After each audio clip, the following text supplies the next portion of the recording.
দর্শক, সুপারস্টার শাকিব খান তিনি কিন্তু নায়কের পাশাপাশি তিনি কিন্তু আসলে একজন ভালো মানের শিল্পী। তার একটি সিনেমাতে নিজের কণ্ঠে শাকিব খান গানও গেয়েছিলেন। এই গানটি ভীষণ রকমের ভাইরাল হয়েছিল।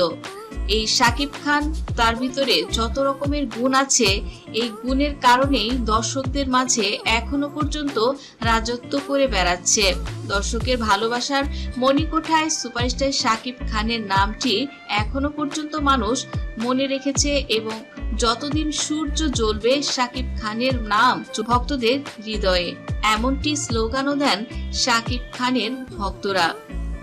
মনি শাকিব খানকে বলেন, ভাই তুই তো অনেক সুন্দর গানও গাস, ভাই তুই তো আগে অনেক গান করতি, গিটার বাজিয়ে গান করতি, এখন তো তুই এই প্র্যাকটিস গুলো করছিস না, আজ আড্ডায় তুই একটি গান শোনাবি আমাদের।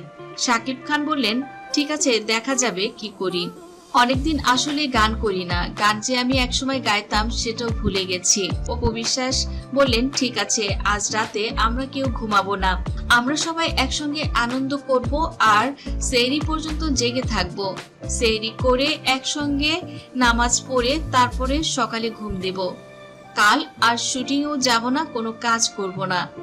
শাকিব খান অপুর কথা শুনে তিনিও ভীষণ খুশি। শাকিব খান বললেন, হ্যাঁ, এটা মন্দ হয় না, আমরা সবাই একসঙ্গে বসে মজা করব, গল্প করব, অনেকদিন এমন আড্ডা হয় না এই বাড়িতে।